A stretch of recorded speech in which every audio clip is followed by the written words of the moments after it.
Good afternoon, and thank you all for joining us live from Fort Riley, Kansas, home of the 1st Infantry Division and the Big Red One. Thank you all for joining us online, and Brigadier General John Klein, the Commanding General of the Center of Initial Military Training, thank you for joining us as well. All right. Today's session will focus on the Army Combat Fitness Test, the changes to the policy that were signed by the Secretary of the Army, Secretary Christine Wormuth, and the implementation timeline, as well as answering questions that you in the room have and you online have as well. So without further ado, I'd like to welcome the 16th Sergeant Major of the Army, Sergeant Major of the Army, Michael A. Grinston.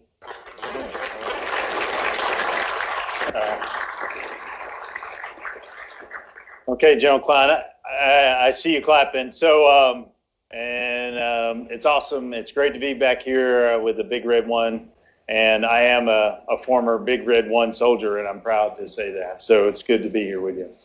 Before we even start talking about the Army Combat Fitness Test, I do want to recognize our soldiers that are forward deployed and just say how proud I am of what our Army has done. We've got several soldiers in the last month that had to do a no-notice deployment to reassure our allies and our partners across the globe, specifically in Europe. And that resonates home because 1st Brigade of the 1st ID is deployed and had been deployed and was notified that they had to extend a little bit longer over in Europe. So I really want to say thank you on behalf of all the soldiers and all the citizens of the world for what you do. And as we roll out the ACFT, this is just a small portion of what we do in the United States Army. I just want us all to be aware that we have several thousands of soldiers across the globe right now ensuring our allies and partners. And I keep that foremost in our thoughts and our prayers and everything that we do, and to make sure that you're always ready for whatever the Army asks you to do. And we're going to keep that in the foremost of our minds. But without further ado, we finally have gotten to the point where we have the Army Combat Fitness Test. So the goal here is just kind of talk about it. I'm going to run through a lot of the information that we have, and the goal is to get through this in about 30 minutes, if it takes me a little bit longer, and then we're going to open it up for whatever questions you have. And I've also, again, thanks to General Klein, just on that screen just went away, but over here, for being here with me, and the Center of Initial Military Training Commander have been partners in this, and TRADOC, the whole Army staff. We've been working on this for years. So, and I'm really proud that we've gotten to this point, and this is it. I said 1 April. I've told you all that probably for like 3 years. So 1 April is coming. It's right around the corner, and this is your Army Combat Fitness Test. I look forward to your questions in the front. Okay, so here we go. We're going to just jump right in. So I'm going to turn it over to General Klein. He's going to give you a history of how did we get to this point, and then I'm going to take it from there on what we're doing on the rest. All right, thanks, SMA. Really appreciate it. And if I at the risk of publicly embarrassing you, you've been an awesome teammate here for since I've been in command. And yes, this has been quite a long road. And this particular accomplishment is not mine for sure. As you mentioned, it's a team, and it goes back actually 2 CGs before me. So General Hibbard was a huge contributor in this space over the last. He was the commander I just replaced. So if you're wondering who I am or what CIMT is, you think basic training, you think for enlisted, you think about all the basic training that, or the basic course education and everything that goes with our officers. I'm that individual as well. I'm also the commander for the Army's holistic health and fitness. So I'm more or less your PT guy, if you will, for the Army. And the purpose of this slide, it's just, I'll go through it quickly because there is some, I think it's relevant to kind of understand where we've been, to understand how we landed, where we landed. And we've been working on this probably for the better part of about 10 years. The idea came out initially, I think, around 2012. I have on my team lots of experts in this space. and they certainly weren't working independently. A lot of work was done with academia and professional sports organizations and international, and the list goes on. And that's why our test looks a lot different, from any other service out there.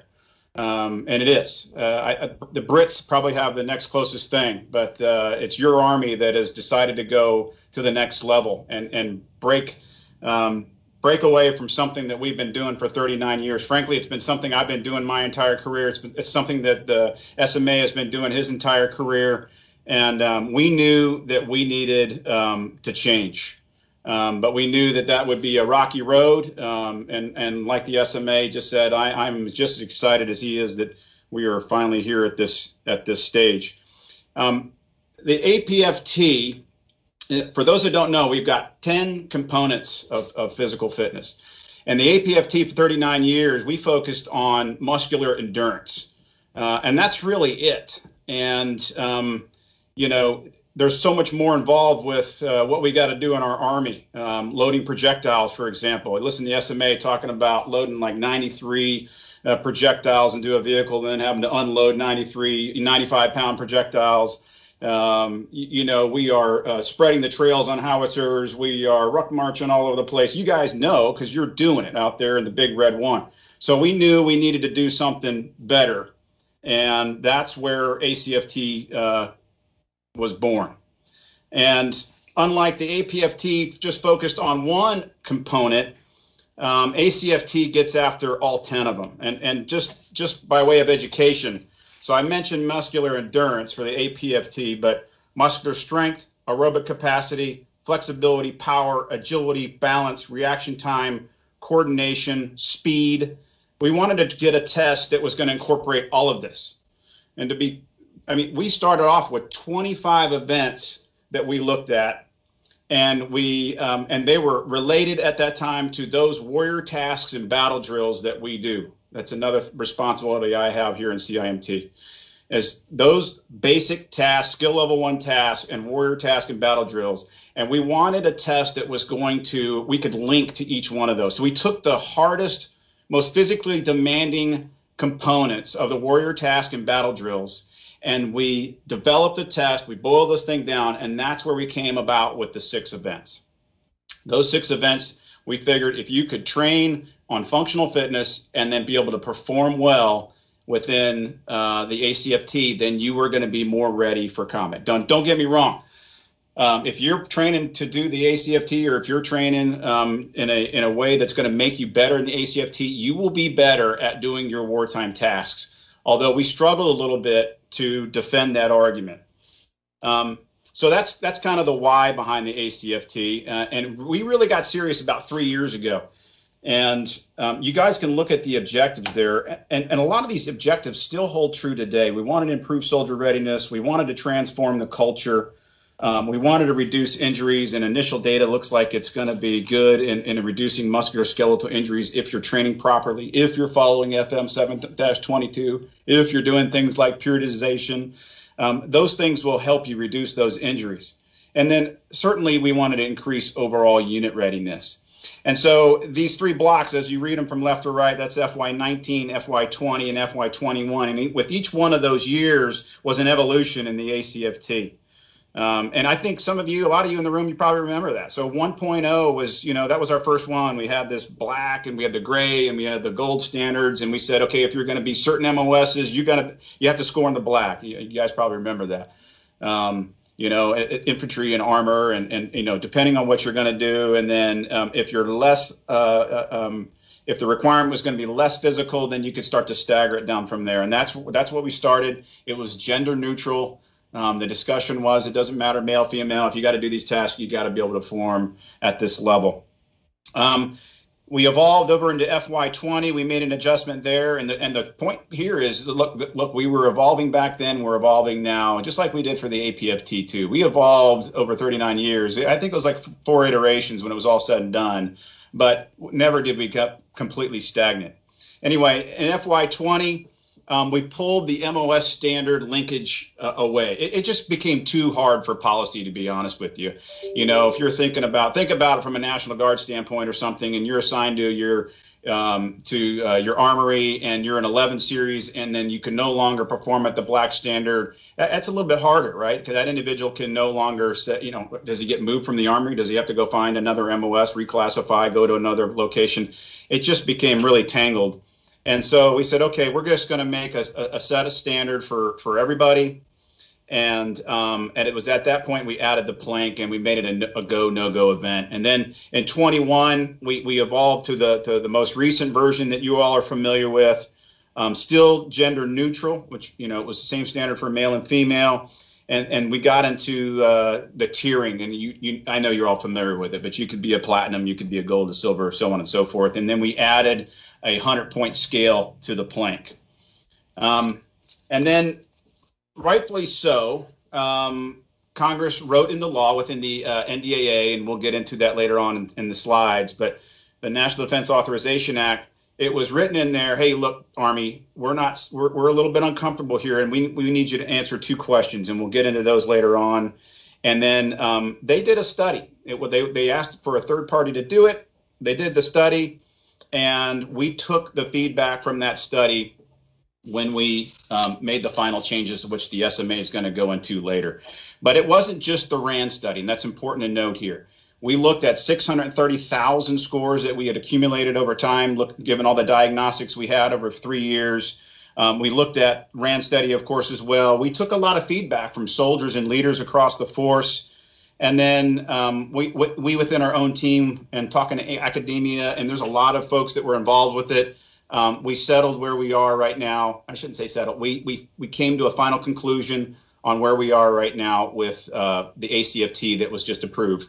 And mind you, it's not ACFT 4.0. We're done with the enumeration. This is your Army Combat Fitness Test, and it'll be effective on 1 April. So with that, I'll turn it back over to the SMA. Thanks. Yes, sir. Thank you for that. That's a little bit of thank you. Okay. Eventually, the mic will come back on or not. Can you hear me? Okay. Yes. No. Okay, good. Somebody give me a thumbs up if it's not working. Okay, sir, can you still hear me? Okay, good. Okay, so here we go. We said it's not 4.0, so what is it? Still it's relatively the same thing. We made one minor change. We took off the numbers. It's not 4.0, it's the Army Combat Fitness Test. Start with that. Number 2, just remove the leg tuck. You had a plank, leg tuck, you had choices. No, you get no more choices. It's just a plank. You're all going to have the same experience. It's not going to be, well, I did this, I did that, and it's just the plank. You're going to do the plank, and you go out. And it's so part of that was just so that you would actually have the same standard, and it made it a little bit simpler. We're going to start 1 April, and you have you got to. First of all, please read the Army directive if you hadn't. I'm sure you hadn't because it just came out at 10 o'clock this morning. So if you get a chance, if you're a leader, go back and read it and then read it again. You're going to hear what we're going to say, pull out the Army directive, and then read it and say, okay, am I following everything in there? That's number 1. 1 April starts a diagnostics. It's because we made a change, a minor change. Maybe you've been doing leg tucks the whole time. You haven't even done a plank. That would surprise me if you've never done planks, but either way, we're giving you an opportunity. On 1 April, you could take the PT test. You won't be flagged on 1 April. Okay? You're not going to be flagged on 1 April. You have from 1 April to 1 October to take a diagnostic PT test. In 1 October, if you have not passed the ACFT, you're going to have to take the ACFT. And if you fail on 1 October, you will be flagged. Okay, key dates. Starts right now, actually 7 days, 8 days from now. So it's going to start. You can take a diagnostics. But here's a little twist to this. At some point in time, I could take this diagnostic from 1 April to 1 October. And if you say, yep, I'm good, you can say, please put that in DTMS, and that's going to be my test of record starting in 1 October. So you could have a test of record that predates 1 October, and that'll be the individual. So I've taken a lot of ACFTs in the last 3 years. Anybody else has taken a couple? Okay, yeah, you may be not wanting to take like 4 or 5 more ACFTs. You take that and you say, I'm good. I got 600. Why do I need to take another one in October? So you're good. You can go back. It will not be effective till 1 October, but it'll count all the way to April 23. So you have an opportunity to take a test and count that as your test of record. So that is one change. So, but if you fail the ACFT in 1 April, you will not be flagged. But 1 October, you will be. So you'll have to take another ACFT, and if you don't pass that one, you will be flagged. So you take your diagnostic. If you fail that one, you will not be flagged. Let me clarify that. You'll have to take another one in October. If you don't pass that, your unit is authorized to flag you at that point. Okay? So that is a little bit of change. There is a different, for a longer period of time, if you are a United States Army Reserve soldier or an Army National Guard soldier. So you're going to have more time because 1 week in a month, in theory, we're giving you more time to do your diagnostic, and that will go all the way to April of 23. So active component and AGR soldiers, what I told you 1 April and 1 October, that is for you. That is correct. When you get to the Army National Guard and Army Reserve, you have a little bit more time, and your clock will start in April of 23. And at any time you feel that you've met the goal, you can do that. Those are meaning you have passed your diagnostic, I'm good to go. Okay, so those are the major changes, and that's how some key dates, and I will go into more on this as we go through, but those are the big dates that we have. Okay. So how did we get to this point? So the National Defense Authorization Act said the Secretary of the Army must do another independent study. I say another because there actually was, the University of Iowa did an independent study on the Army Combat Fitness Test. But it said the Secretary of the Army may not implement the test until the independent study is done.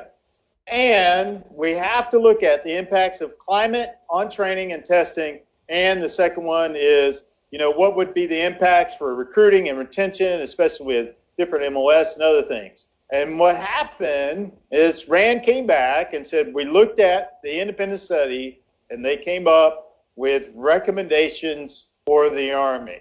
So we did look at the impacts of climate, and we looked at the impacts that would have on training and testing. They saw a small degree of change in there, saying if you have 90 degrees or above, you may have like 5 or 10 points difference. But it's all different. It depends on when you do it and when you take it. And the impacts of recruiting and retention, we'll kind of talk about that. And I'll talk about the recommendations and how do we get there based off their recommendations. But number one, on the impacts, mostly on retention, was, they recommended, based off of what they looked at, is that their recommendation was to gender norm the test. That was from the RAND study based off of what the law had said. And it says they ensure parity of the pass rate in groups, and I can talk about that. The second piece is recommendation from RAND. The Army needs to collect and analyze data under record conditions. So some people said, well, when you read the RAND study, and I'm certain all of you will, or you will not, you can go in and it says, it talks about this thing of validity. It says, well, this isn't valid and this isn't valid. We have to have a test of record, and it has to count. So what they said is, I don't know when that score, what's the motivation? So if it doesn't count, and you run, and we had some records on the test, that we looked at, it says, okay, you just ran 35 minutes on your 2-mile run. and you were running. You weren't on a profile. So there's some discrepancies there. Most people can walk 2 miles faster than 35 minutes. Maybe most. So RAND's recommendations, we need those record conditions, and we still need to analyze that. So when you read it and it talks about valid, validity of the test, that is to a different standard, and we made the recommendation changes. So we are moving forward with the test, and that's why 1 October, earlier. Okay, so major change was, I said we took out the leg tuck. Let's talk about climate. I did talk about that. We did look at it, and they had a recommendation. So we said in the Army directive, commanders may not require, but they need, not required. So commanders need to be aware of what happens when you have certain climate conditions. So we didn't see a large point difference. The second piece of some of the law in the RAND study talked about deployed. Well, we already actually have a policy, or actually we have a field manual that says you shouldn't require soldiers to take a physical fitness test in combat. And that's actually been the same for a long time. It's in our doctrine already. It says, commanders shouldn't say, hey, I know they're shooting at you right now. Let's give you the Army combat fitness test. So that's actually in our doctrine, and that is alive and well. That's on what we would do for climate and combat and deployment. So, on the climate, we have to say, okay, commanders should take in acclimatization period. So if I go from Fort Riley to Fort Carson, where there is a change in elevation, you should have some period of time, and we're writing that in the Army directive, commanders should look at acclimatization. So one day you're at the 4,500 at Fort Carson, shouldn't be the day you're taking the PT test. You need time to acclimatize in that location, and that's in the Army directive. The second piece we talk a lot about is recruiting. One thing that actually didn't change is we still have the OPAT. It didn't. So the reason I say we still have the OPAT, we didn't require you to take the ACFT to come in the Army. So we should not see any changes to accessions, meaning when you come in, because you already have the physical assessment test. That did not change. That's been in implementation for years. And believe it or not, you've had a deadlift for years. It was 120. And that's part of the physical assessment to come in the Army. And that's been around. So we don't see any changes to accessions. The second piece was on retention. And we'll talk about grading and accessions and what the points are going to go and how we're going to get after that and the timeline the points start. And so when we get to the retention, because of the gender norms, we don't see that we'll have any changes in how soldiers will re-enlist or not in the Army. And that's why we made one of the changes. It is evidence-based. So part of that RAND study on validity was, the study showed there was a very small sample size. When you read the RAND study, I think it was maybe 46 women and 250 men, and we tried to validate the test. We made some changes, and we didn't go back and revalidate it based off those changes, and we had a very small sample size. We now have 630,000 sample sizes, and that's why we made some of the minor tweaks that we made. So we have a very large sample size than what we have, and that's why some of you all are like, okay, I keep taking this ACFT, the Sergeant Major Army looks at it every week, and I keep sending notes out to your Sergeant Majors about, hey, why are you not taking the PT test? We needed the data to make an informed decision on if we need to make the changes.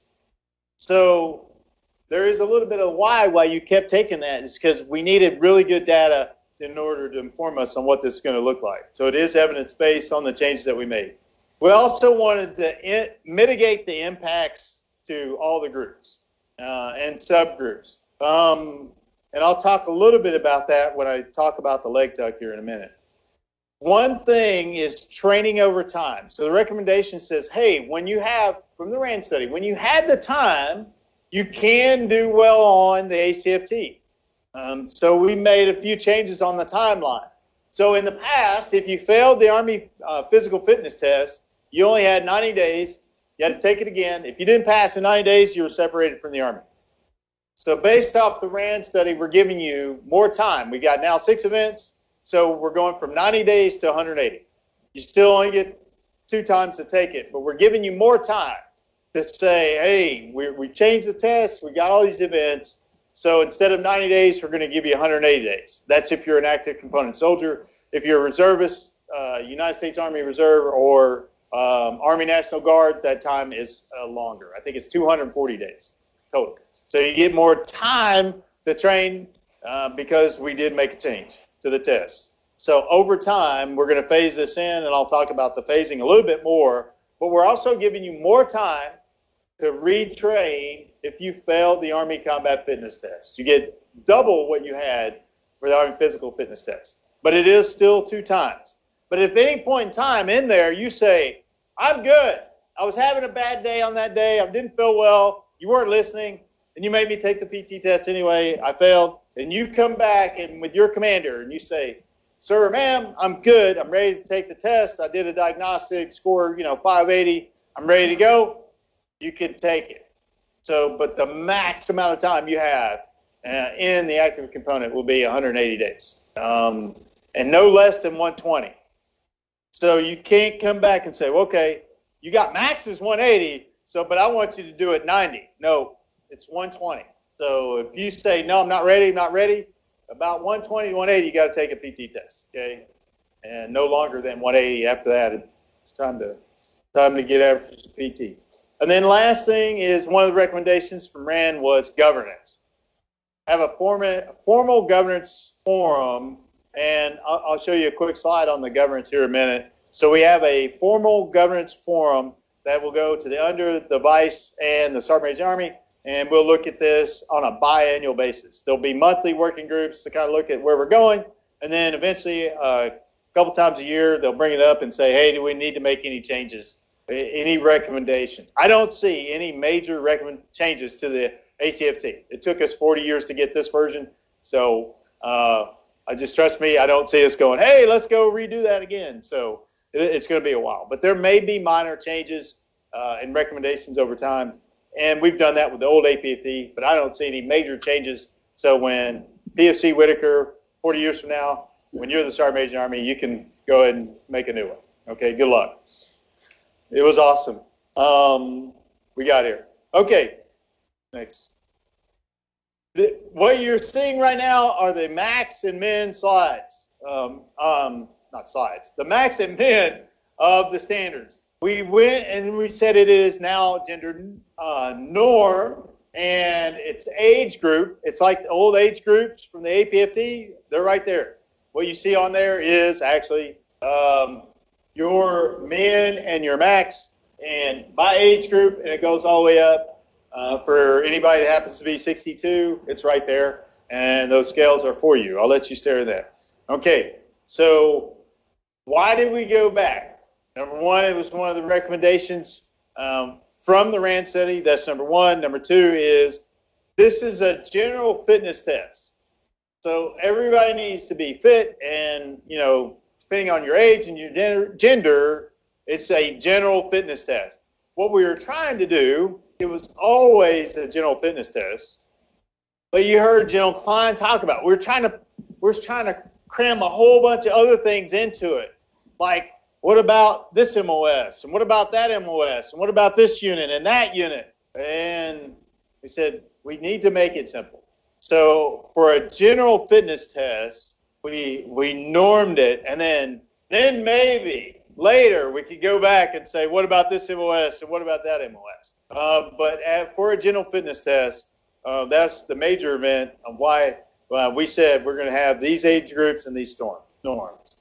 And the same thing, there's one standard. When you look at the scale, there is one standard for the plank for men and women by age group.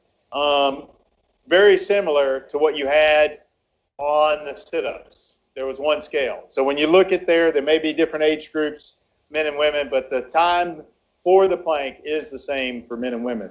And just a small minor note, the Marine Corps does actually have a plank, and our standards are higher or harder.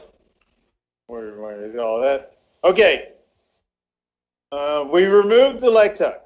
So when you read the RAND study, this is where I will talk a few minutes about validity. It says we can't validate the leg tuck. I will caution you on this statement. Just because you can't validate it doesn't mean, oh, the leg tuck is a horrible exercise. Read the whole page. It's actually page 14. I've read it so many times. I've got pages memorized. So on that page, there's a scale, and on the top of the scale, it says it's multi-component exercise.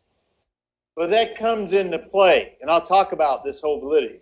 So we can't validate the leg tuck for all subgroups. That's what it actually says in the verbiage. And then in the chart, it says there's a number associated, and it looks like it's, it's a good exercise, but it is. What it says that, but here's why it's hard to validate, right? There's a component of grip strength. There's also a component of upper body and then a core. So those three. If you take away grip strength and you cannot hold on to the bar, I can't validate your core strength. That's the validation we're talking about with the leg tuck. You could have some core strength, but you don't actually have the grip strength, so it's hard to validate the core. So we're going with the plank, because then I can validate your core with the plank, and I can't validate it if you can't do any leg tucks. You might actually have some core strength, but you don't have the grip strength. So I encourage you all, don't take out all the climbing drills in the manual. They're still there. They're a really good exercise, and it's multi-component. We're just not going to have that as part of our fitness test because it's hard to validate if you don't have the grip strength. Don't think I don't need grip strength, okay? And I'll use my own examples. Go, if you question it on where you need grip strength, go down to the howitzer section. Even if you're not a 13 Bravo, go stand down there and then try to load the Fast V or the Cat V with 90 pounds of rounds, and they weigh 95 pounds, and load 90 of those into and you'll figure out you really do need some grip strength in the Army.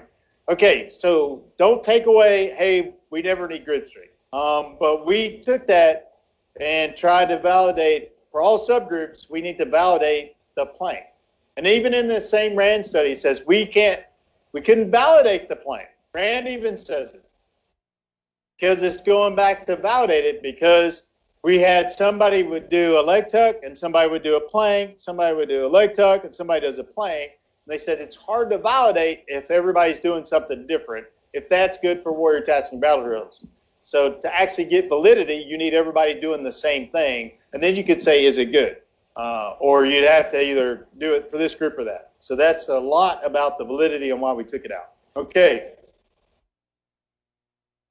Let's talk a little bit. We're going to get to some of the administrative policies here in a minute. So the first thing is temporary profiles. There is no change to the Army standards. If I have a temporary profile, you still don't take the PT test. That's been the policy for a long time. So just so you know, I'm not telling you anything new, but for some people, they're like, oh, Sergeant Major, I was told to do this. I don't know what you're told. I'm just telling you Army policy is if you have a temporary profile, you don't take the PT test. Permanent profiles. If you're on a permanent, not to be confused with temporary, permanent profile, you still take all the events that you're capable of taking on the Army Combat Fitness Test. If you can do a max deadlift, if you can do the sprint drag carry, but you can't do a push-up, you got a bad rotator cuff, and you said, well, we could keep you in the Army, you won't take that event. You will be scored at the minimum, not get extra points because you didn't take the test. You won't. You want to argue with me. I got it. We can ask questions about that. But if you don't take that event, you will get 60 points. And if you score high on the sprint direct carry because you did that one, you'll get more points. But any event you don't take for a permanent profile, you'll just get the minimum points. So, but you will take all the events that you can. Okay. And there is a go, no-go for the alternate events. We added one alternate event back in.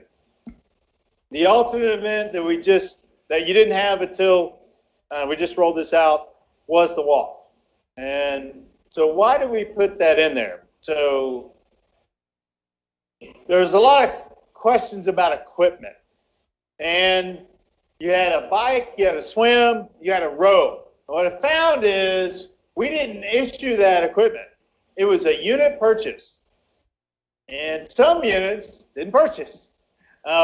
So when I looked back and said, hey, I think if your unit didn't purchase it, and it's mostly, and I'm not saying, the Army National Guard or the Army Reserve doesn't have equipment. That's not true. It's not correct. But if I'm in a different state and I've got equipment over here and the rower's over there, I don't have a rower over here. And if that's your alternate event, it's hard to train for an alternate event if you don't have the rower. So we said, let's do this alternate event and walk. So we brought that back in.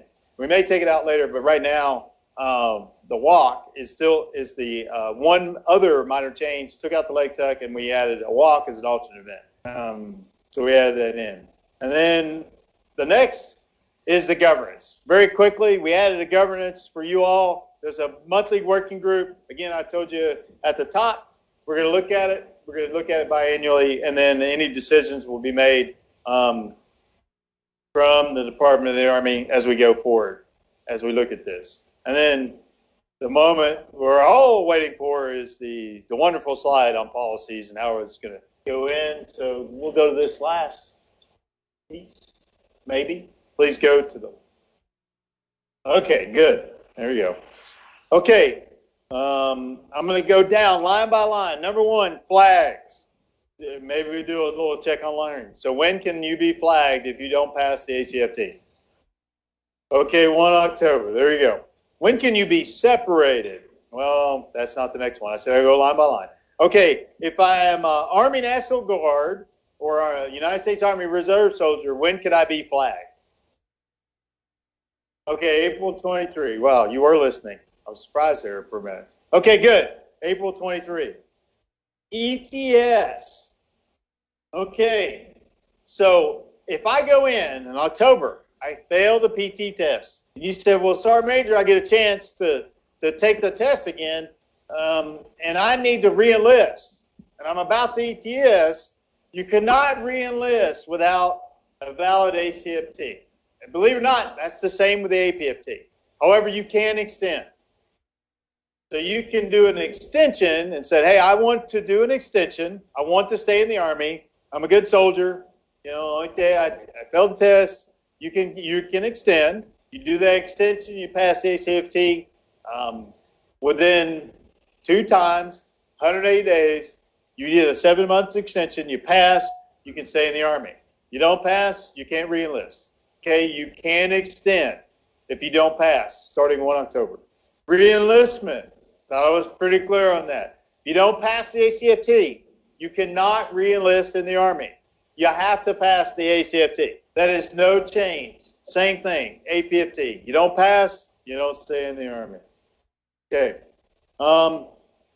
You have to pass it within the last 12 months. So you can't, forever, I've never passed, I keep doing an extension or something like that. So you got to validate you've done the ACFT, and then for some reason you fail, you can extend, but you can't stay in. You can't physically re-enlist while you're flagged until you actually pass the ACFT. It is going to be a requirement. Once you graduate basic training, you will have to pass the Army Combat Fitness Test once you get through AIT. If you don't pass an AIT, they're not coming to your units for initial military training. Professional military training, 1 October. You go to any school, Army National Guard, Army Reserve, or active component. I go to ALC, and there is a graduation requirement. You have to pass the ACFT starting on 1 October. You go to school, You got to take the test. You don't take the test, you don't pass, you don't graduate. If it's a graduation requirement for that school, some schools don't. I don't know, if you go to Ranger School, there's a PT test. And then there's also a 5-mile run. You don't pass that, you don't graduate. So we're not implementing anything new. But if you go to the basic leader course, it is a graduation requirement to do the old PT test. You're going to have a graduation requirement on 1 October to do the ACFT. You have to pass. You don't graduate. All compos. All compos. We're starting on the same date. Okay. Evaluations on 1 October. If you got a through date past 1 October, you can now add, I scored 600 on the ACFT. Because I know for the longest we had no positive or negative. There's nothing on your NCOR for 2 years. You can't write anything on physical fitness. So in 1 October, your through date is on there. You can now write positive and negative. It's negative, it's probably not going to look good, but you can now write through date through 1 October. You can write that on your NCOR. The same thing, the reserve component is the same timeline. It is 1 April. So a little more time for them to start. If you're an active component, 1 October. You're writing it through date of your NCOR gets looked at and will be looked at on the boards starting 6 months. Promotions. This is where it gets a little squirrely on us. Okay, so promotion boards. After, if it's a centralized promotion board, after 1 October, they can look at your scores. However, semi-centralized, your ACFT score will not start counting on 1 October. It's actually going to be 1 April 23. And somebody wants to say, well, why is that, Sergeant Major? Well, I can't have the whole Army take a PT test on 1 October. So what happens in, how do you say your name, SCU? How do you say it? Okay, do you decide when you get to take your for record PT test in your unit? You just go and said, hey, we're going to do this on this day? You don't, do you? Right? A lot of people in this room probably don't make that decision, right? So what happens if my unit gives me the PT test on 2 October, and I say, okay, 2 October it starts, you get promotion points for the ACFT, but because your unit didn't schedule it, you don't get promotion points, and that person gets promoted ahead of you. Is that fair? Okay, that's why we're not starting. You get 6 months, well, actually you get a year, to take the ACFT. If you hadn't taken it by then, okay, well, you're not getting promotion points. I don't know what to tell you. And you're going to get separated out of the Army. So yes, you're not going to get promotion points on 1 October. So, and yes, the APFT will still count. I'll say that, I got it. We're trying to get, the APFT it's gone. But if you have a valid APFT at some point and you're promotable, those promotion points are still going to count till 1 April. It's because I don't want to take all promotion points out of the promotion system for you to get promoted. Physical fitness still should matter in the Army for who it should count for something for getting promoted. That's the only reason that you get to still have that APFT score is that I got to give everybody in the whole Army a chance to take it. And you've all had a chance to take the APFT because we wrote in the XOR that you could take an APFT if you were promotable. Said if you want to go back and take it, go ahead. The old test, so you could. So if you've got that valid score on the old APFT, that will still give you some promotion points until 1 April, and then we're going to reset the clock. So you still have to take it. You don't pass, you're still going to be flagged. So I passed the APFT, but I failed this one. No, I'm sorry, you're still going to be flagged. You're probably not going to get promoted, but your promotion points will still count if the active component for a period of time till April of 23, and then after that, they will go away. Okay, so we can ask more questions on that if you'd like.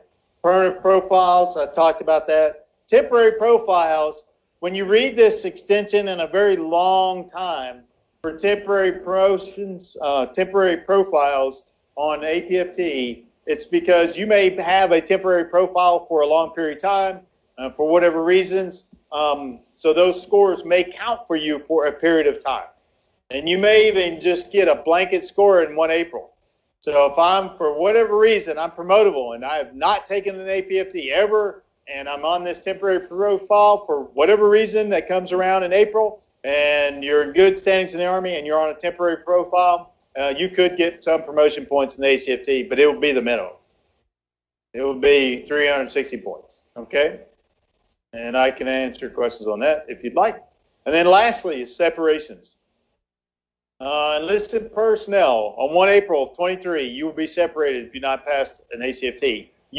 Let me rephrase that. You can be separated. And I'll explain what I mean. So again, we're not assuming the whole Army takes the PT test on 1 October. Maybe you take it on 2 October. That's when your clock starts, when you take the ACFT. So just like any unit, when you schedule it, because you don't control that, when I take the ACFT, you got 6 months. In theory, if I took it on 1 October and I don't pass it, 6 months is 1 April. Okay? So for all the leaders in the back row, don't try to shorten the clock.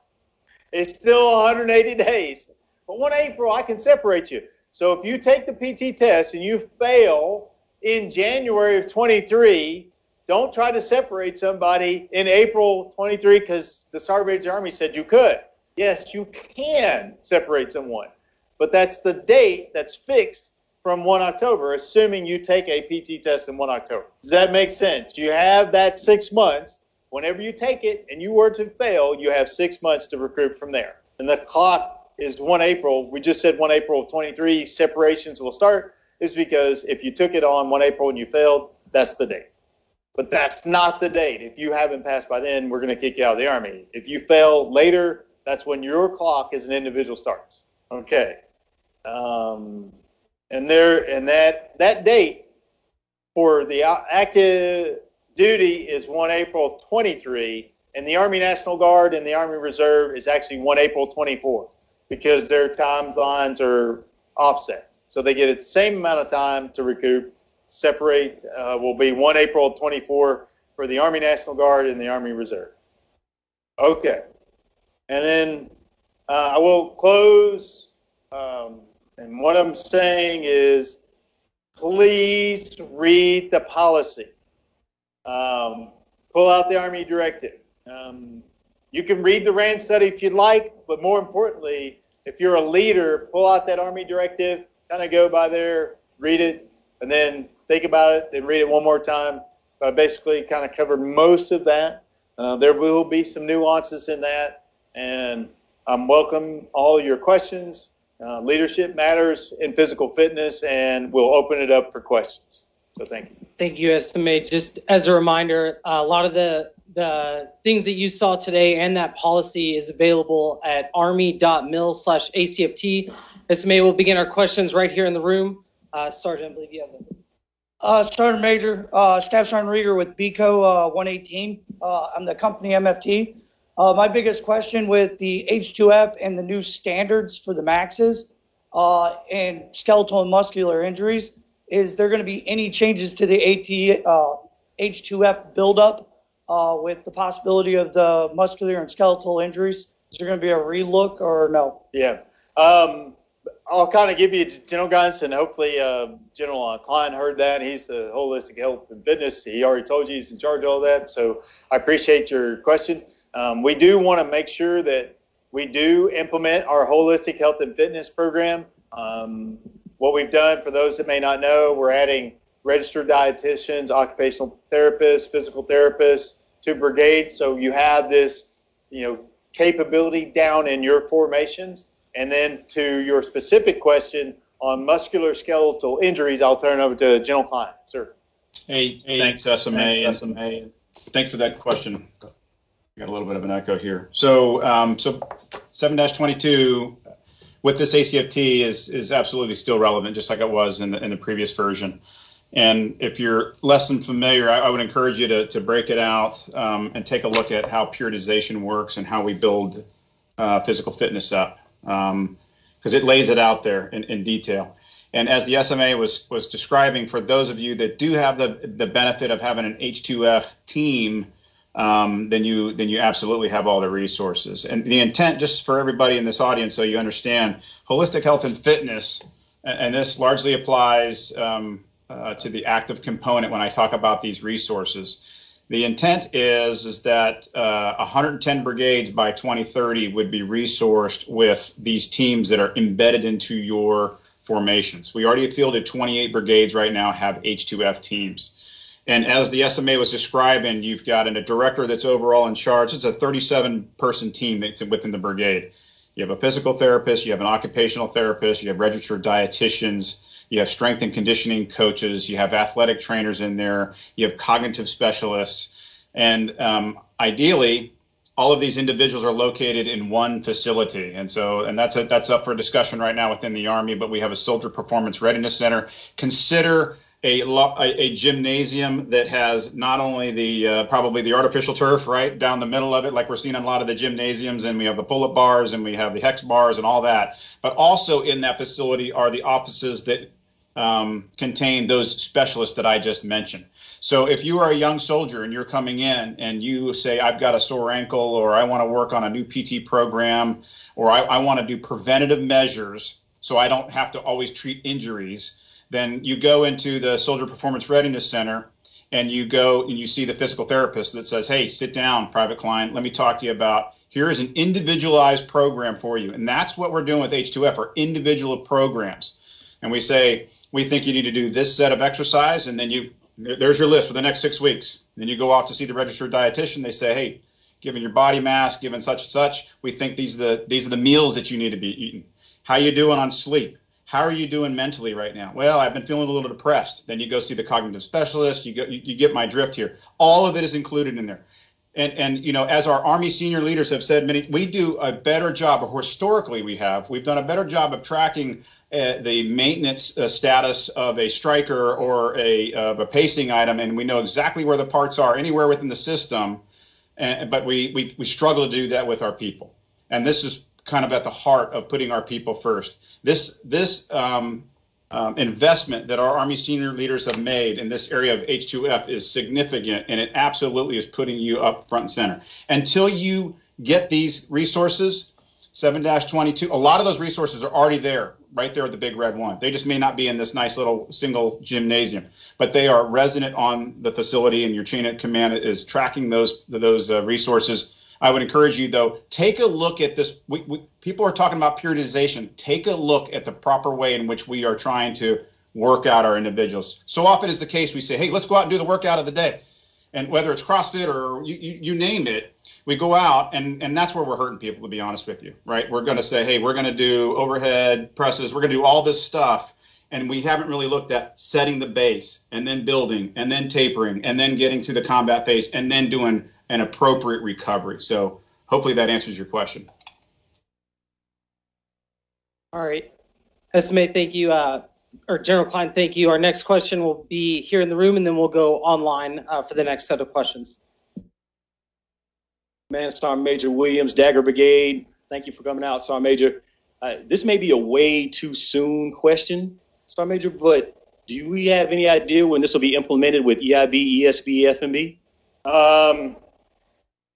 I don't think that's way too soon. I don't have a specific date on when we're going to go with the expert soldier badge, expert infantry badge, and the expert field medical badge. But the goal is to get that all aligned so that we have the test. We're kind of just waiting for this date, so that we're going to say, okay, what is this going to look like for expert infantry badge, expert soldier badge, and expert field medical badge? I will tell you, right now, it will be one standard. I just want to be really clear, very clear. And that's what we have right now. Just so you know, I'm not changing anything. If you go for the expert infantry badge, and we have men and women going for that badge, there's one standard. Just like Ranger School, there's one standard. When you go up, you go to do the task, you do the task. Okay? So when we get to the expert badges, there will be, one one base. That's my goal. And we will go with the Army Combat Fitness Test version of that at some point. But what we've already transitioned to, in case you might have missed it, it's already have this one thing. We do the same thing for Ranger School. We do the same thing for EIB, and it's been that way for a while. We got some work to do. I think a reasonable expectation is about 6 months. My goal is to have, what is this going to look like? And it will probably be different for each batch. So, oh my goodness, we need to be comfortable with that. An infantry soldier, I want you to score higher in your physical fitness than someone else. I want to be clear on that right now. So, but what is that going to look like if you're going for your expert infantry badge? Again, my goal is to have that set by October. Hey, TRADOC is supporting your goal, SMA. I had that conversation with CSM Hendricks today. So, yeah, there you go. He owns it right there, by the way, especially the expert soldier badge. That goes through CIMT, expert infantry badge, goes all the way down to Fort Benning, an expert medical badge, OTSG, and a lot of it's under TRADOC. So I just go to one. I got one source. It's called the Training and Doctrine Command. So go ahead. Thanks, sir. All right, SMA, our next question is from social media on Reddit. It says, the Army had me as an NCO get in front of my soldiers for the last few years and let every soldier know the Army is gender and age neutral on physical fitness now. Every leader in the Army, male or female, would be held to the same standard. Now that's thrown out. We don't even have the same minimums, and I have to be fine with it. If I would have been fine with it if we had kept the same minimums, because then I could at least explain to my soldiers that this was the minimum level of fitness for a soldier. What am I supposed to tell my soldiers now? Take the ACFT. So seriously, I know that's kind of how this works. You're going to walk out. You're going to say, okay, take the ACFT, do it, and live and be free. And this is what it is. It's a general fitness test. Okay? There are other tests that we could implement, and we already have, that are age and gender neutral. I already talked about one. So OPAC. All right, I talked about another one too, right? Which was Ranger School. And I told you where we're going with expert badges, okay? Which is already there. There are a lot of things that we already do that are age and gender neutral, and that's not going to change. But when we went to a general fitness test, we don't want to disadvantage any groups in the United States Army, is very comfortable with that. And what you tell your soldiers is go out and take the ACFT. And when you score 600, give yourself a pat on the back. If you don't like that score, go to the highest standard of 600. Okay? The goal is to make us more fit. It's taken us 40 years to finally change the PT test. We have done it. We've had 3 failed attempts at that. They came with a recommendation, and we followed it. And we have a better test than we had before. And I've also been the same one that said that. And guess what? The rucksack still is age and gender neutral. And you do have to take a physical fitness test. So there are still a lot of things that are age and gender neutral. The howitzer round, the rucksack. So there are still things out there. On a general physical fitness test, it's going to be gender norm, and that's what the Army has told us to do, and that's what I'm telling you to do. And guess what? Move out and draw fire. That's just kind of how we are. Sometimes you go, hey, I want to extend 1-1 and I want you to stay in Europe. You go, well, I don't like that. I go, okay, I appreciate it. I don't like it either, but this is what the Army and the nation has asked us to do. This is what we're telling you to do, so I really appreciate your question. Now go execute a plank and do the ACFT. Thank you. Thank you, SMA. Our next question comes all the way from Wiesbaden, Germany. Sergeant Major of the Army Grinston. I am DJ Oz, also known as Sergeant Austin Baker, here at AFN Wiesbaden, and I have a question. So I want to know, how will the promotion point scale be affected by the ACFT, since the APFT was on a 300-point scale? Okay, for those that didn't hear the question all the way from Sergeant Rainier's phone from Wiesbaden, and as he comes in. So how will the promotion points scale be affected? Because it was a 300-point scale, now it's going to be 360, and now all of a sudden now you don't get max points. I promise you that. It's going to be a 600-point scale. And if you weren't real familiar with the old promotion point system, well, let's do a test. How many promotion points did you get for if you maxed the APFT under the old scale? Does anybody know? You should know. You're a sergeant. You fell underneath that program. So what was it? Okay, it was 180 promotion points. Okay, so we're going to change. We are going to change the scale. The top is going to be 600. We're probably not going to leave it at 180 promotion points. So when we talked about this a lot, was move it down to some number. That was about a quarter of your grade. It was all on physical fitness. And I love physical fitness.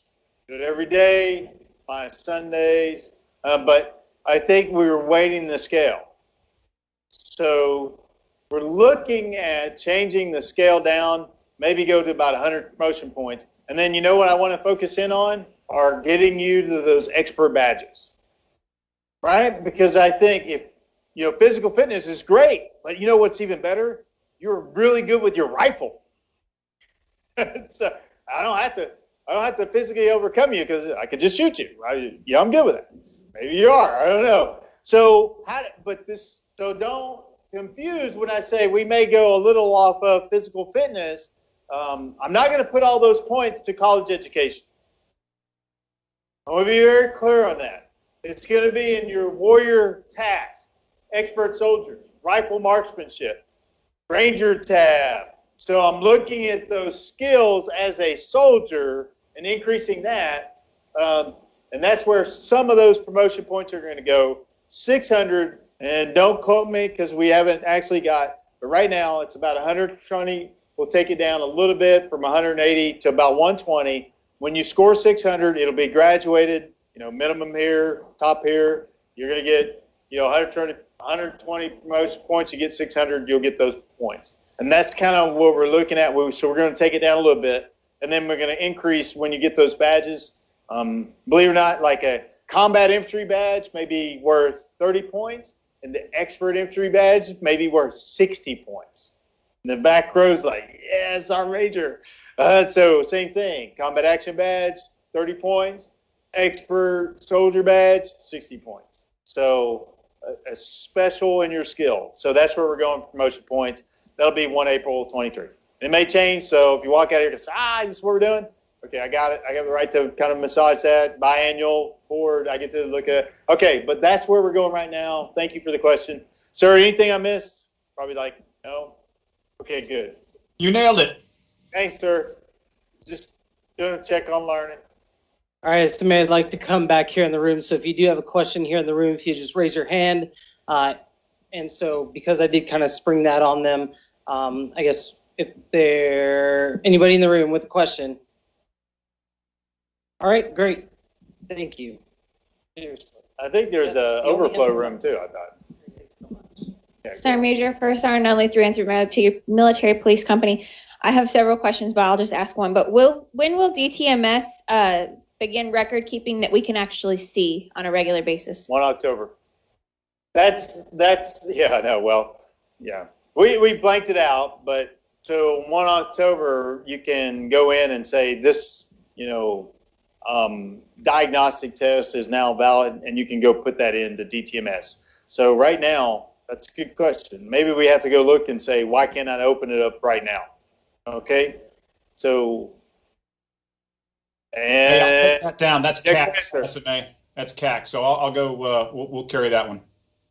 Yeah. Matter of fact, I'm going to Leavenworth tomorrow, so there may not be any harm in opening that up for you right now on like 1 April. I don't know, but that's a good question. We'll take that on as a do-out. Sir Major, also for those with a blank APFT on our monthly reports, right now they can either take another APFT, but the ACFT hasn't been an option. Will the APFT continue to be an option all the way through 1 October, or can they use both between now and 1 October? The APFT will not be an option. 0. We're going to stamp out the APFT. We're going to do it. We're going to get rid. It's going. The only reason you will look at and think about anything for APFT will only be if you're a specialist going to sergeant or a sergeant going to staff sergeant. Everybody else, get rid of it. It's done. It's over. We did it. We made it. ACFT. Yes. All right, SMA, I'll give the room a few more minutes to think about a question. We'll go to Twitter, and this says, I know changes have just been implemented, but are there any plans to implement a PT badge similar to the one we had for APFT? Yes. Yes. We are looking for a PT badge. And one recommendation, and we haven't completely vetted that, is what does that look like? Well, I'll go back to what we said before is it's a little different. So maybe it's not like we used to say you get 90 points in each event, right? Remember, you got 90 points, it's 270, you're knocking it out of the park. One recommendation was what we said in 3.0 is like if you're at the top 1% of your gender, you're platinum. And then we would snap the chalk line. So what we said when we said that is we're not going to do this every month, right? So CIMT may be able to chime in on this, is that CIMT could look at and go in and said, okay, here's who's at the top physical condition regardless of, let me get it right. So it would be by gender, but not by age. And we could say you're at the top 1% of all men in the men in the Army. You're the top 1%. So that's one recommendation. The other recommendation is just go 90 points in each event. Why would we want to go to that top 1%? Does anybody know? Okay. It's like Sergeant Major, just waiting for you to tell me what to say. Okay, so it would be to actually try to get us all trying to do better. So don't take, I got, 590 on the PT test. That's not good enough. All right? The goal is to make us all better. And if I say, okay, this year, top 1% is, 340 on deadlift. I did my 1230 on my run. I did my sprint drag carry in 45 seconds. No, nobody, yeah, because we all do that, right? Okay, I got 75 push-ups, but then the whole Army, is looking at this score and say, I got the top 1%, but next year that top 1% may be higher. And we're all trying to move that goalpost higher to get better fitness. We don't want to settle. So that was some of the things, right? We put out a scale. We got 300. We're like, I woke, I'm 50. I'm over 50. So I woke up. It's 300. That's good to go. So if we said each year we're going to say, hey, where are we at? The whole Army will try to get better because we all want that top 1% in our gender, right? We all want to be at the top. So how do we move that goalpost? So that's one recommendation. So we're working on that, but there will be an excellence badge. We're looking at that, but we've got two recommendations. We could. I'll chime in too, SMA. Go ahead. Yeah, sir. so it's something we are absolutely talking about in SMA. He nailed it. It's exactly right. And we do want to inspire folks to go to the next level, right? But what we don't really know yet is how folks are going to score given this new scoring system. So that's new data for us, right? So we've got to you all need to go out there and give it your best, and we'll have an idea of what this starts to look like. And then we can talk about, how we want to recognize excellence and inspire those to continue to raise the bar. Those kinds of results will also drive the governing body in time, whether to adjust the rheostat and determine whether or not we got the scale, the way we want it. The last thing, SMA, I wanted to add is one of the things that we're looking at is an extended scale. And this would be nothing that would go on an evaluation or anywhere in your record, but really it's for the schoolhouses that are out there, right? So if you're the commandant at the armor school, for example, and you're trying to determine who the PT stud or studette is, or you name, whatever PME course, we know folks are going to go beyond 600. So where do they, how do we measure it? And then we would say, okay, here's your little trophy, here's your little award. Now you were the PT, the winner. Good point. Yes. Sergeant Major, Staff Sergeant Birch from the 601st Career Counselors. Kind of bouncing off of what First Sergeant asked you previously, but for soldiers coming into their reenlistment window and wanting to reenlist for assignments or schools that are after 1 October, can they start 1 April using the ACFT as their, because right now we don't use the APFT unless it's just a passing. Can the soldiers start using the ACFT in order to, for their record, basically for their SRBs, in order to... I'm so confused by your question. So yes, on 1 October, it will be on your SRB, if that's your question. It's more so for soldiers that are trying to reenlist for schools or for assignments after 1 October that currently have like the APFT or something. Starting 1 April, can they use the ACFT instead for their reenlistment window requirements? 1 April, yes. 1 October, yes. So sooner than 1 April. I'm sorry. You mean 1 April this year? Right. Okay. Use the ACFT. Right. For reenlistment or extension. Right. No, you're good. There's no change. So if you shouldn't be in the Army right now if you failed the APFT. I just want to be really clear on this. So 2 years ago, we said, if you have not passed the APFT, you are still flagged. And if you've been flagged for 2 years and you're still in the Army, I'm a little confused. But we said this. Go back and read the exhort around June of 2020, sometime after that point. We said, if you don't have a valid APFT, you have to pass the APFT. Okay, let's be clear. So that's still valid. And so if you somehow dodge that for a long time, it's a little confusing. So we said if you have not passed an APFT and you don't have an APFT in your records, you're in good standing in the Army and you should be reenlisted or extension. I don't need to go back and check that, right? If for some reason you have not passed the APFT, I will question why you're still in the Army. Okay, so 1 October, reenlist and extend, you're good to go. But from now, 1 April, meaning 7 days from now, not April 23, if for some reason you haven't passed the APFT, send me the first sergeant's name. Okay, so because I'll be really confused on that one. But that would still be the rule, right? If you haven't have a valid APFT score after 2 years, I'm a little confused on that. That will still play out. So if you have no record because you've never taken an APFT, that's fine. You should still be able to reenlist and extend all the way to October.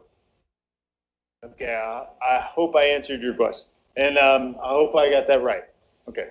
Yes. SMA from Facebook, Zach Johnson wants to talk about equipment, not just equipment in Guard and Reserve, but also active duty for recruiters who may be in kind of remote and isolated places, and ROTC as well. And so, General Klein, I know that CIMT has done a lot of work, but SMA, what are your thoughts on equipment? Yeah, I get the question a lot about equipment, and I'm going to ask you all, what do you think is the most failed event on the ACFT? What do you think? Front drag carry? No. The deadlift? Absolutely not. The most passed event is the max deadlift. Hand release push-ups? No. Well, we got 6 guesses. I think the 2-mile run. Everybody, Sergeant Major, I need more equipment. I need more equipment. The most failed event is the 2-mile run. Start with that. Go get some equipment. It's called running shoes. Go outside. Start running. So, yes, I get this a lot. But here's another thing. What happened? We all went through COVID, and we shut down like every gym in the United States Army to include those physical things outside. And why do I think this is actually good for us? Because we didn't have any equipment. I'm hoping you were doing some physical fitness. And guess what? Let me tell you what. I'm going to tell you this little exercise. I'm going to help you out, right? Do this exercise. It will help you with the standing power throw. When I don't throw it too far, but it'll help you with all of them. Do like this. You go here, come up. You do a bunch of those, and let me tell you how that feels. Okay, it's called the standing power jump, and it is brutal. My team, they love it. Do a lot of those. Okay, so not everybody in the whole Army is going to have all the ACFT equipment right there in your backyard. And what's new, and it should be new to anybody in here, you all don't have all that equipment right there in your backyard in your active component, right?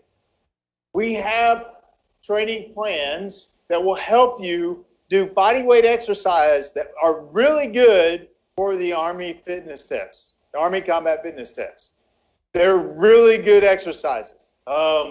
Is General Klein doing standing power jumps? Oh, he's got the manual. Okay, so General Klein, over to you. Yeah, no, thanks. Awesome segue. And you had me with buy running shoes, get out there and run. Absolutely. That is the most failed event. The second one was the leg tuck. So look, we did you a favor. You don't have to worry about that one. But right. So ATP 7-22.02 Holistic Health and Fitness Drills and Exercises, a really good book that the team put together, complete with pictures and everything on how to do exercises, will get you well on your way. And, I'm embarrassed to even provide the actual numerative answer, but 40,000 sets were bought of equipment out there. The NSNs are available. It's been determined that there is a lane out there for every 25 soldiers in the Army, regardless of Compo. Actually, Compo 2 and Compo 3 have more sets of equipment per individual soldier. But talk to your master fitness trainers. If they were trained since 2019, they've been trained on ACFT, and they can really help you out. And if you're not getting what you want out of MFT, I own that course as well. I need to know about it, and we can do better. And coincidentally, we used to produce about 800 something, I think it was like 830 MFTs a year, and we are doubling that this month. And so we will be able to educate 1,600 a year starting now. Sir, thank you. And the good news about that, if you send them a note, if you sent the schoolhouse a note, and I did this, I got it. I'm the Sergeant Major in the Army. So I did. I said, hey, here's what I'm struggling with. I said, this is the event. My weakest event actually is the standing power throw. And they said, hey, do the standing power jump. That's the great body weight exercise. It didn't tell me go buy a ball. It said, do this exercise. And that will help you increase your standing power throw. And that's why I know that exercise. It's not because I made it up all on my own. I said, here's the event. What do you recommend to do? And it's also in the manual, but I just sent them a note, and they sent me a plan. And that's what your master fitness trainers can do. Well, here's another thing we're trying to do, too. We're trying to change, again, with TRADOC, we're trying to change the basic leader course. My goal is not to get you graduate from the basic leader course and you're an expert at doing the extended rectangular formation. That's awesome. You should get that in your unit. The goal is that you will pass the nationally accredited tactical strength and conditioning and facilitator course, and every NCO will have the ability to be a licensed and credited from a nationally recognized organization. The tactical, in other words, you could actually literally get out of the Army and get a job as a tactical strength and conditioning facilitator. That is a national accreditation. And that's our goal, is to get that in the basic leader course, so every sergeant in the United States Army has that accreditation. Instead of extend to the left. So that's where we're doing some revolutionary changes on that, and how we can give you an individual plan. And let's go back to the whole range study. And going back to what you're saying, First Sergeant, I have to know what you're scoring. I have to look at that in order to give you an individual plan. And that's what the whole Army had not had the capability to do. That's why we have to make it a test of record to get at you better. Okay. Sir, thank you for that. SMA, our last question comes from Instagram, and this is one that always precedes the ACFT questions that we get in forums. Do you have an update on the study into the revisions on AR 600-9? No. No. I'm just joking. Okay. Yes. So we try to put these two in the same box. They're not. They're really a little bit separate. So there was a DODI change. The Department of Defense came out with a new. They really didn't say anything really revolutionary. It's like, okay, services.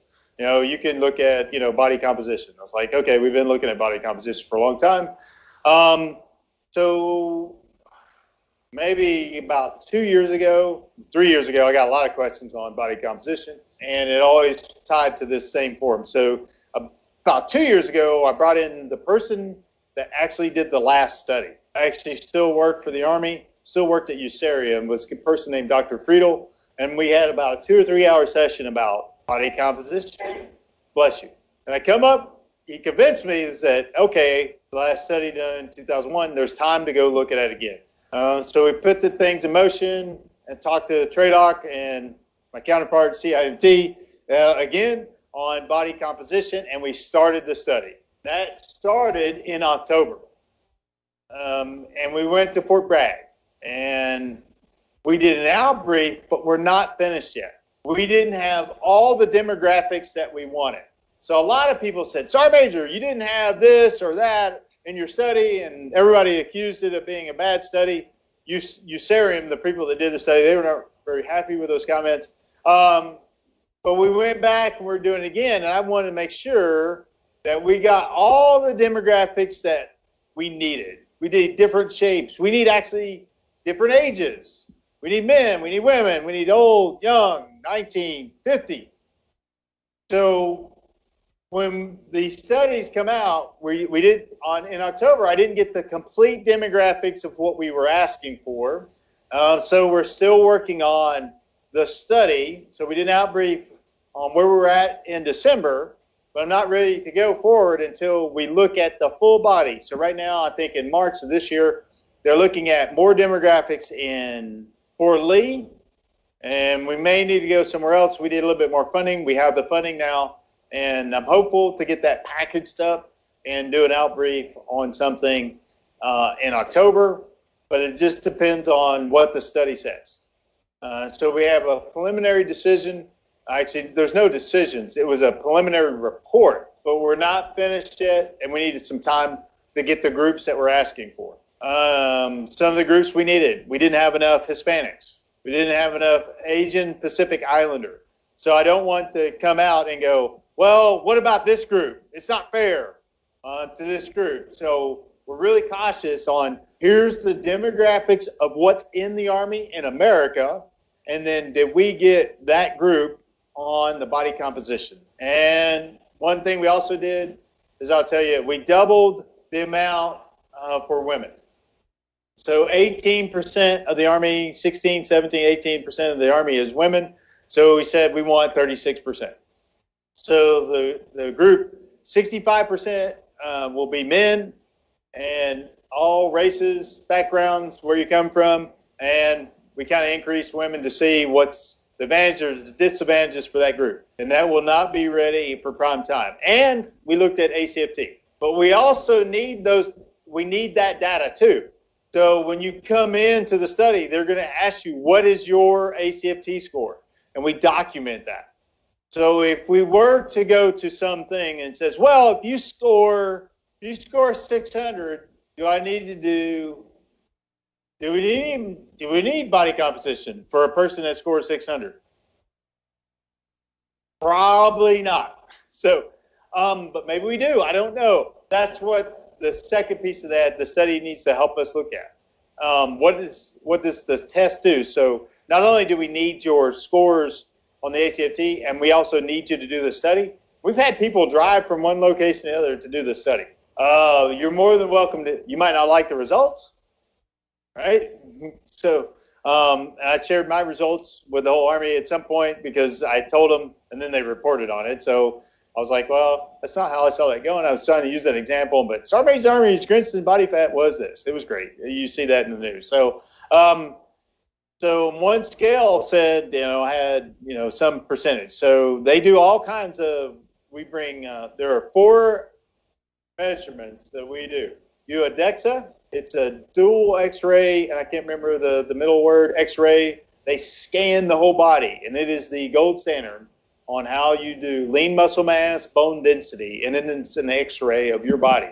That's the best you can find that I've found. Any expert says that's the best scan of body weight, of lean muscle mass, because we want lean muscle mass. The second one is the electrodes. It sends an electrode throughout your body and then gives you a score. And believe it or not, the one I really don't like is just scan your body.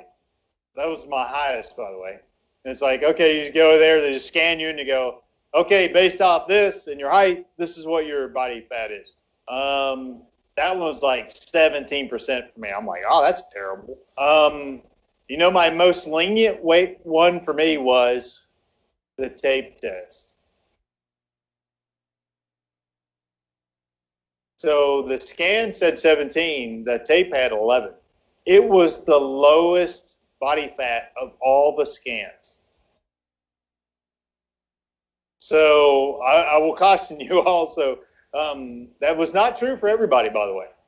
I'm just telling you what it was for me. So some groups we found it was maybe not exact opposite, but depending on the machine, your body fat was actually less in a scanner than it was for the tape. And that's what we got to work on. So I'm not ready to tell you what we're doing yet because we got a lot of work to do. But for some of you, you may not like what you get. So for me, I was one of those. I like 11. I didn't like 17. So we got some work to do, and that's kind of where we're at. My goal is to get some out by October. Okay, but we may need more time. But we're almost there. We got all the money we need. We're doing this thing. Okay. All Sir, right. anything to add on body composition? Nah, you nailed it. The funny thing about the scanner, so I did it as well, but the funny thing about that DEXA scanner that the SMA is talking about, you may not realize this, but you actually have fat behind your eyeballs. All right, so it's going to add that in there as well. The tape is not all that bad. But yeah, we did get some mixed reviews out there. Hey, SMA, we got one more location I think we're looking at. We did Fort Lee already. We got one more, and I think we'll be good to go to wrap that one up. And I'm glad you covered that one, SMA, because the Facebook's lighting up like crazy all about the Army body composition. So I think you have suppressed the target on ACFT. Yeah. Okay. So thanks. Anything else? We're good? I'm closing this out. Let's do it. Okay, let's do it. I'm gonna close with where I started with. We've asked you all to do a lot. I know probably for the last hour and a half, or how long we've been here, we're talked about the ACFT. This is all about being a ready force. When our nation calls you to go do something, believe it or not, the president doesn't say, Sergeant Major, are you fit? They don't. And when they say, hey, go do COVID, they don't say, hey. It just says, hey, we need you to go here, and we need you to go now. So whatever we do, we just to keep that right there in front of us and say we have to be ready for whatever the nation calls. And this is a good forum that we talked about, because guess what? When you step off the plane, normally wherever you're at across the globe, you're going to be at the peak physical condition that you will be at for that deployment most of the time. In other words, you come off that plane with that physical fitness that you have. You might get better with your weapon over time. You might get a lot better with your tactics and in combat. But that physical fitness, you can't go, hey, I really wish I would have run just a tad bit more when I come off the plane. It's probably not the time when you're taking that, injured soldier. It's like, man, I wish I'd done that sprint drag carry a little bit because my buddy needs to get over here to the aid station. So when you think about those PT sessions and you get in there and you're doing this, you're thinking about fitness. Fitness matters. And when your nation calls, you got to be ready. And we're going to do what we've always done. You're like, okay, I'm ready to go. And that's what we expect you. I am extremely proud of you. I'm extremely proud to be your Sergeant Major of the Army, and I'm extremely proud to be a former Big Red 1 soldier. So thank you. Appreciate it. Thanks, everyone.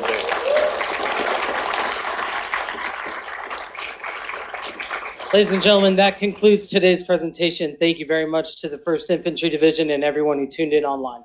Have a great day.